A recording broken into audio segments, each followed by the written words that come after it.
Hi and welcome back.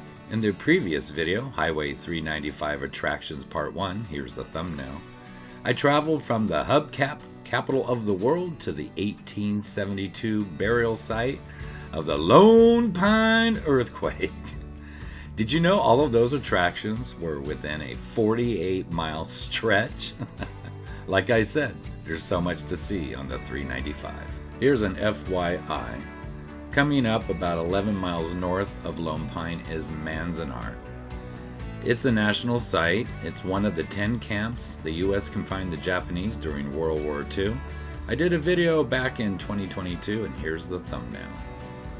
Just a heads up, if you're doing 55 on the 395, there's the sign for Manzanar. And then here is the turn. How are you supposed to make that? State and national parks don't give you much time to turn. It's ridiculous. Anyhow, moving on. Coming up is a quaint little town called Independence. It's about 16 miles north of Lone Pine. It's at an elevation of 3,930 feet. The population as of 2022 is about 850. Independence covers an area of 4.9 square miles and is the county seat of Inyo County, California. Independence is a popular resupply location for hikers trekking the 2,650-mile Pacific Crest Trail, which extends from the Mexican border to Canada along the crest of the Sierra Nevada and Cascade Ranges. The next stop I'd like to share with y'all is the Eastern California Museum. Mom, you're gonna love it. A lot of rusty, miney stuff out here on the grounds. This museum houses much of the region's rich history. The museum displays a diverse collection of artifacts, historical photographs, an extensive Native American basket collection, mining and farming equipment. Before we go inside, let's check out the grounds. Right off the bat, I was amazed at this device. I could tell that water must push those paddles and turn that big old generator to supply electricity. Isn't that crazy? Good old General Electric back in the day. The grounds surrounding the Eastern California Museum is loaded with artifacts and things. I do believe some of the buildings were brought here. I don't think these are the original locations. Like this is an old telegraph office. Isn't that cool? And this outhouse, wow, look, check this out. I mean, seating for two, anyone? Pretty cool, pretty cool. Check out this section of the hydroelectric power pipe made from redwood. Between 1905 and 1913, the Nevada-California Power Company, the predecessor of Southern California Edison, built a chain of 5 power plants along Bishop Creek. Water flowed from one to the next through this 60-inch stave pipe called flow lines. They lasted between 30 and 40 years before needing replacement. Crazy. As I take a look of the surrounding area, let's get some history about the Eastern California Museum. It was founded in 1928 and has been operated by the County of Inyo since 1968. The mission of the museum is to collect, preserve, and interpret objects and information related to the cultural and natural history of Inyo County and the Eastern Sierra from Death Valley to Mono Lake. The museum collection is held in a public trust and a computerized database with over 15,550 records is used to manage the museum's extensive collections. In addition to those artifacts, the museum also houses about 27,000 historical photographs of the Eastern Sierra region, the majority of which date from the late 1800s through the 1950s. The museum is also an outstanding resource for researchers and typically handles about 200 requests for information or photo reprints each year. Wow. All right, let's go inside and check out the museum. Instantly, this caught my eye. Their bottle collection is amazing. So many old bottles. Oh my God. Is that just it's just, yeah, amazing. Crazy. And then I heard this.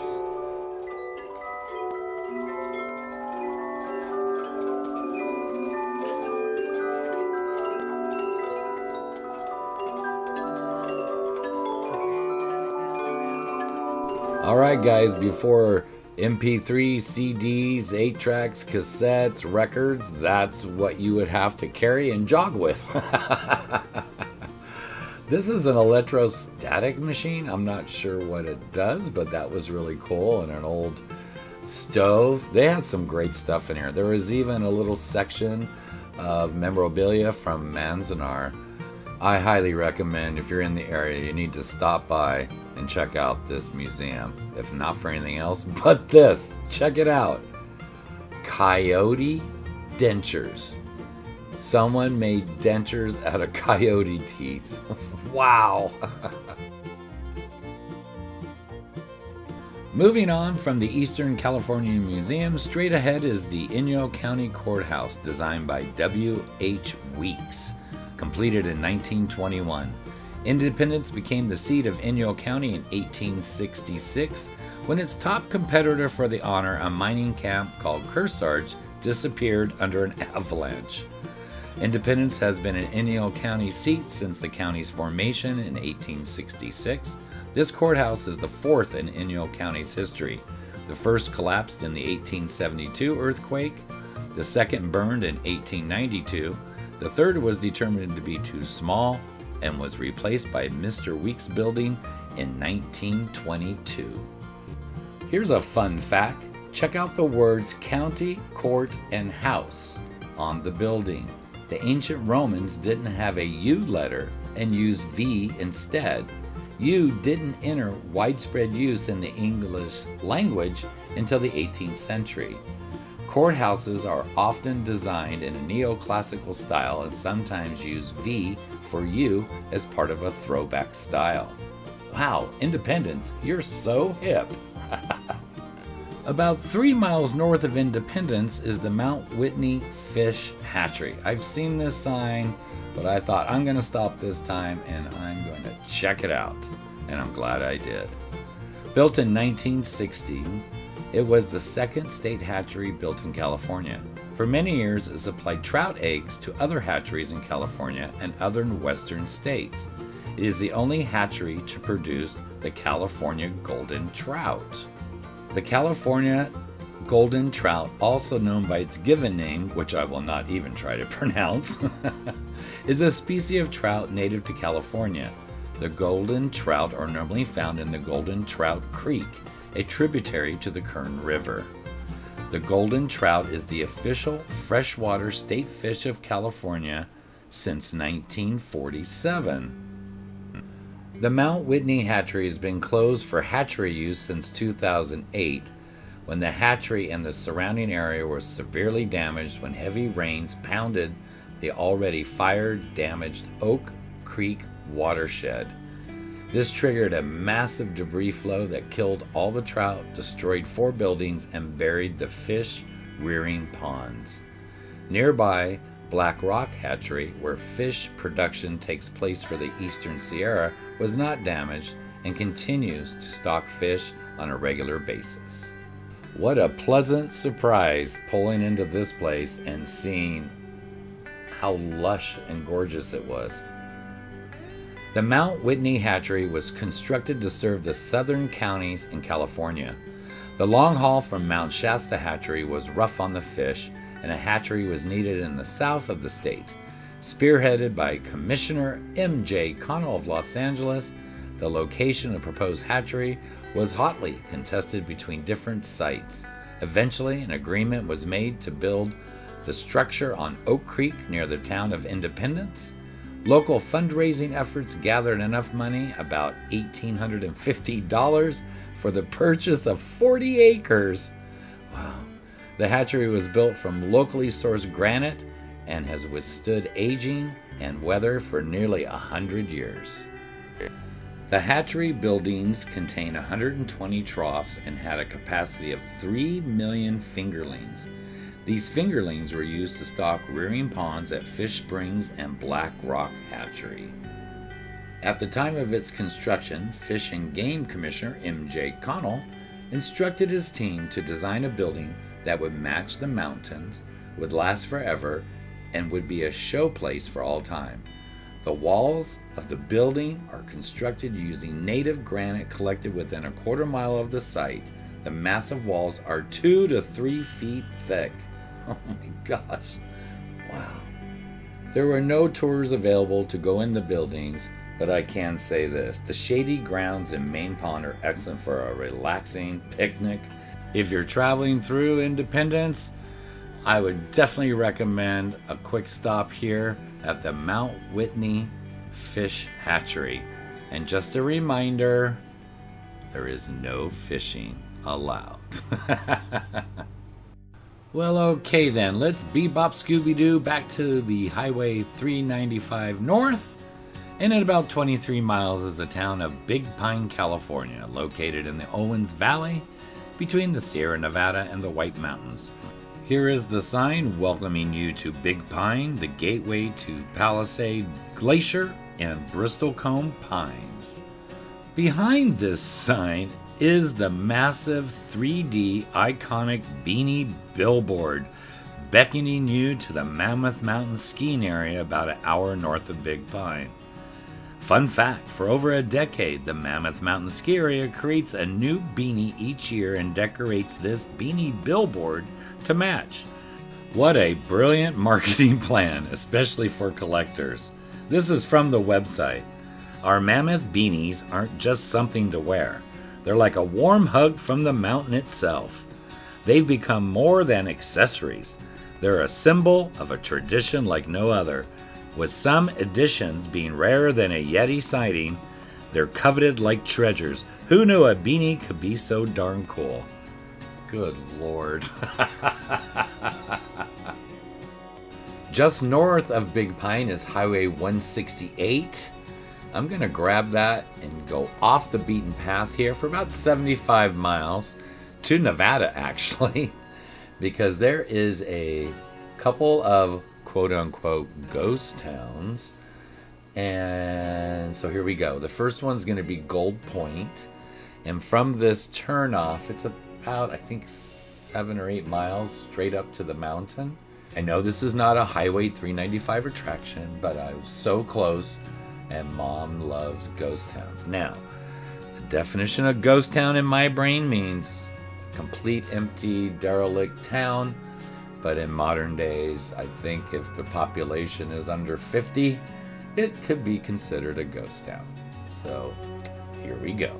The area that will become Gold Point was first settled by ranchers and a few miners during the 1880s. The small camp, named Lime Point, was formed a few hundred yards west of the present town, at an outcropping of limestone.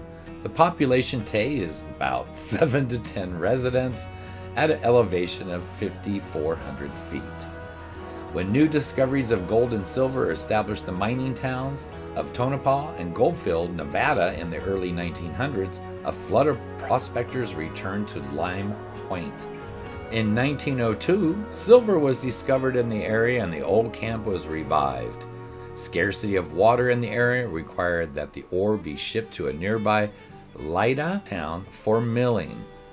The miners did not find silver in abundance. The cost of shipping the ore became too high, and within a year, the settlement was abandoned. In 1905, the Great Western Mine Company began operations about a half-mile southeast of Horn Silver, the previous name of Gold Point, and discovered a rich silver vein, which brought a stampede of miners back to the camp. In addition to the rich silver ore, gold was also mined in small quantities. By 1908, the tent homes turned into more permanent wooden structures, and the camp became a town. In May of 1908, the Horn Silver Herald began publication, and the following week a post office was established. Before long, the residents organized a chamber of commerce, and numerous businesses sprouted up, including as many as 13 saloons. The chamber sought a railroad extension to Horn Silver, but it never happened. The nearest railroad depot was in Ralston, about 15 miles east of Horn Silver. Hold on to your horses, let's back up a bit. It is a gallows. I didn't notice that when I was driving by. Wow. As deep ore bodies were extensively developed, the town peaked at a population of around 1,000, with over 225 wood frame buildings, tents, shacks, throughout the camp. The town's original founders did not find the boomtown they had hoped for, as this strike also proved to be a short-lived. In 1909, litigation due to claim jumping brought many of the area mining properties into the courts. These many lawsuits, along with insufficient and costly mining practices, halted the town's growth just a little more than a year after it was established. Before long, most of the businesses closed, and its residents again moved on. But Hornsilver was not yet a ghost town, as mining operations resumed again in 1915. The 1915 revival didn't do any better than the past, and Charles Stoneham of the New York Giants baseball team purchased the mine in 1922 at a receiver's sale. In 1927, a miner by the name of J.W. Dunphy went down the mine and made an even better discovery: gold. Within a few years, more gold and silver was being mined, and the town's name was changed to Gold Point. It was after this discovery that Gold Point enjoyed its longest period of success, at a time that the area and the rest of America was suffering from the Depression. When World War II began, the government ordered all gold mines to shut down as non-essential to the war effort. Mining at Gold Point stopped, and once again, most of the residents drifted away or went off to war. After the war, mining resumed on a smaller scale and continued until the 1960s, when a cave-in occurred from a dynamite blast at the Dunphy shaft. More expensive to fix than the quantity and the value of the ore extracted would pay, the mine closed. Other than a few small leases and diggings, this was the last serious mining operation at Gold Point. Here's an old-time picture taken at the mine and also of the town. I don't know what era that is, but anyhow, and this is what the town looks like today.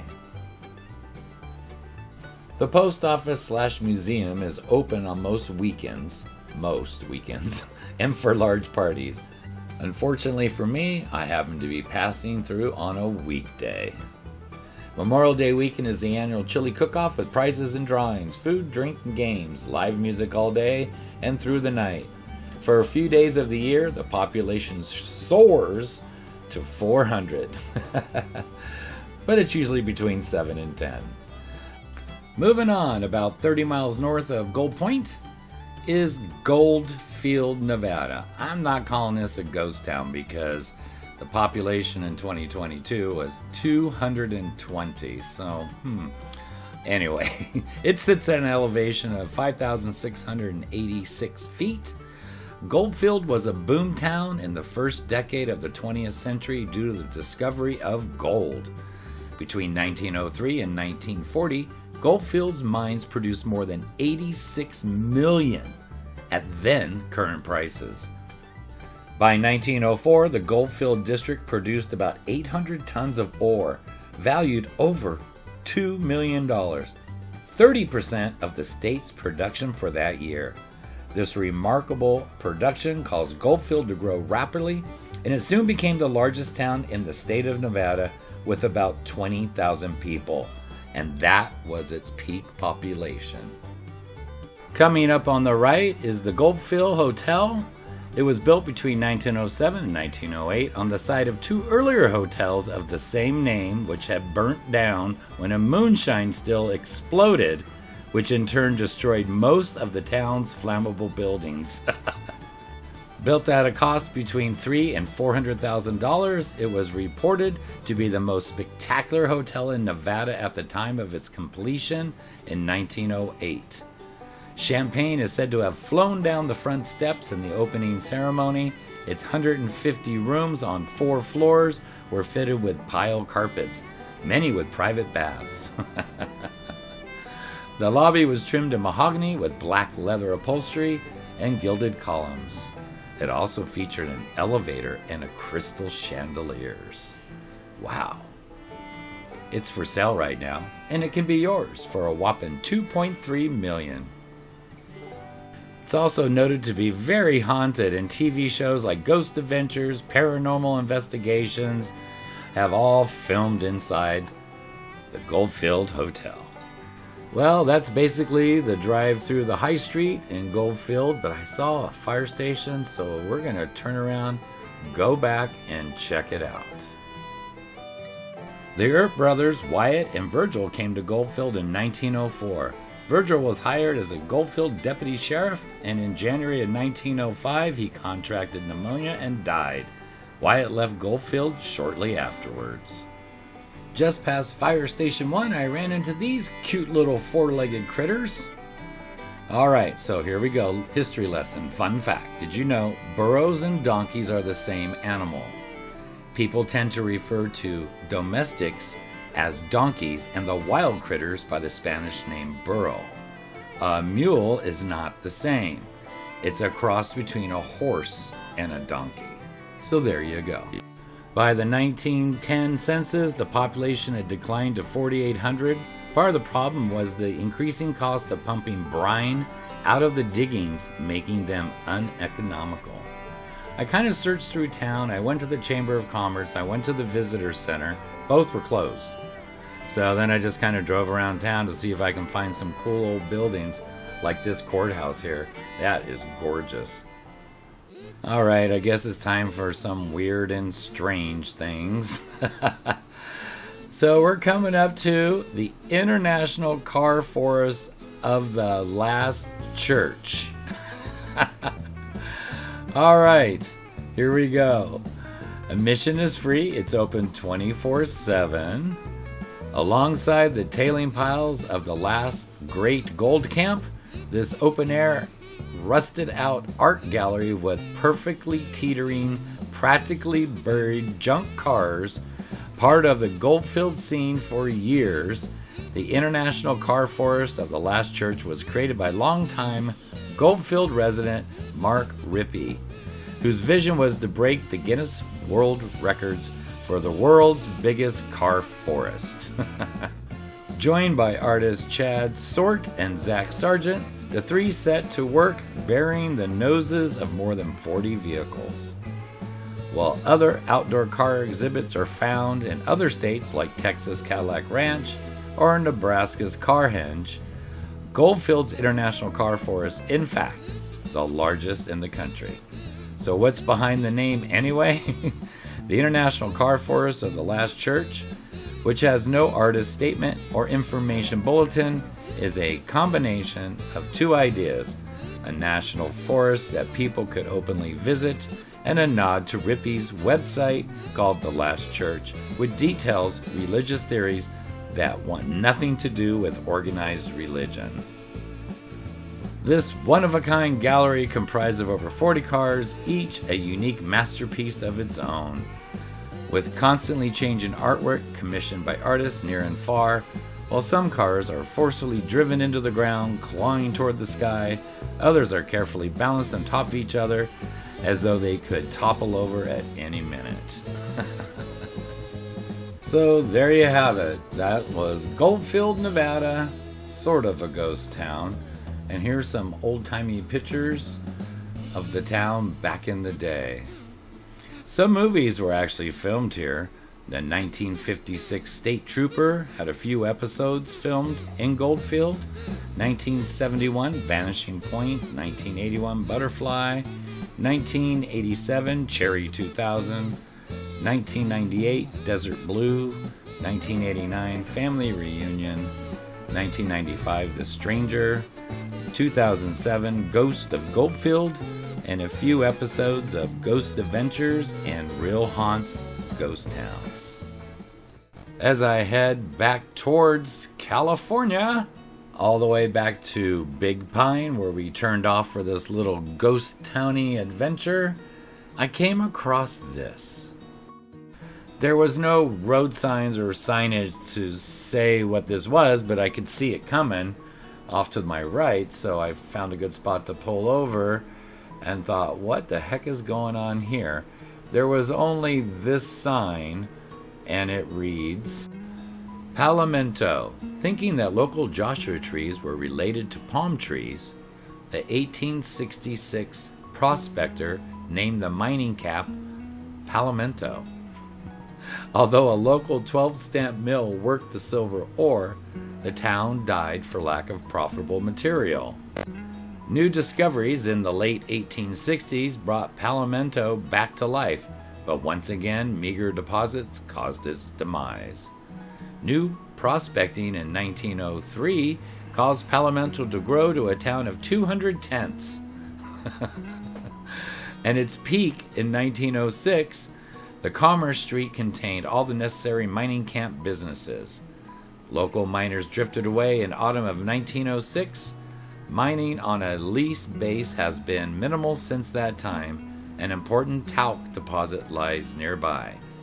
Nevada State Historical Marker number 145. I don't know about you, but did any of that actually make sense? I mean, you know, I can say this now, at least in California, state parks or national parks nationwide give you at least 50 feet to see a sign and pull over. This had no roadside sign. I just saw these structures made out of rock on the side of the hill and thought, what is this? This sign was actually located as you kind of hiked up. And I still don't have a clear sense of what I just read from that sign. So anyway, I guess we'll just move on. Thanks, Nevada. So I had to do some internet research on this, and everything I found was the exact same verbiage. Crossing back over into California, I came across this cool tree-lined town of Benton. Benton was named after Senator Thomas Hart Benton, United States Senator from Missouri, and is located in Mono County, California. It's also known as Old Benton. With a population of 330 in 2020, it sits an elevation of 5,630 feet. Nearby is the Benton Hot Springs, founded in 1852 by Native Americans with water temperatures averaging 135 degrees. The Benton Post Office opened in 1886. The town saw its heyday from 1862 to 1889 as a supply center for the nearby mines. Benton is one of the oldest surviving towns in Mono County. At its peak, it had 5,000 residents and a Wells Fargo stagecoach station. Today, visitors enjoy soaking in the natural hot springs, camping, or relaxing at B&Bs. The drive out to Gold Point and Goldfield, Nevada, to check out those old mining towns was pretty doggone cool. I have to say the scenery was spectacular, and there really wasn't a whole lot of people driving these roads. It is about 113 out, so I guess that kind of keeps the traffic down. Well, now that we're back in Big Pine, let's check out all the sites that we saw on this video, shall we? Alright, we started off basically in Independence, where we visited the Eastern California Museum and the Mount Whitney Fish Hatchery. Then we made it to Big Pine, where we veered off and headed east to Gold Point, then a little north to Goldfield, and heading back to Big Pine we found Plamento, and then eventually back to Big Pine, where we're going to continue traveling north on the 395. And until next time, thank you for watching, and love you, Mom!